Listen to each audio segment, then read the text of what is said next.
అమెరికాలో ట్రంప్కి షాక్ ఇచ్చింది అక్కడి యుఎస్ ట్రేడ్ కోర్ట్. ప్రపంచ దేశాలతో వాణిజ్యాన్ని నియంత్రించే అధికారం అధ్యక్షుడికి లేదు. ఇలా చేయటం రాజ్యాంగ విరుద్ధమే అవుతుందని మొట్టికాయలు వేసింది.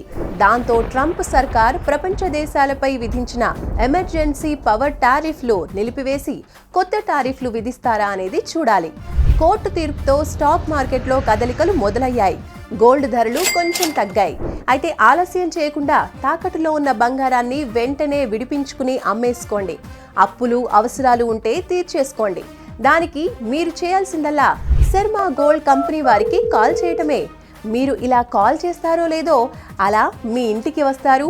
మీ వివరాలు అడిగి తెలుసుకుని వెళ్ళి తాకట్టులో ఉన్న మీ బంగారాన్ని విడిపించి ఆ రోజు ఆన్లైన్ ధరకే కొనుగోలు చేసి మిగిలిన అమౌంట్ని మీకు ఇచ్చేస్తారు. మీ అత్యవసర పరిస్థితుల నుంచి బయటపడేస్తారు. సో మీ తాకట్టు బంగారాన్ని విడిపించుకోవడానికి శర్మ గోల్డ్ కంపెనీ వారి నంబర్కి కాల్ చేయండి. శర్మ గోల్డ్ కంపెనీ, మీ తాకట్టు బంగారానికి నిజమైన బయ్యర్.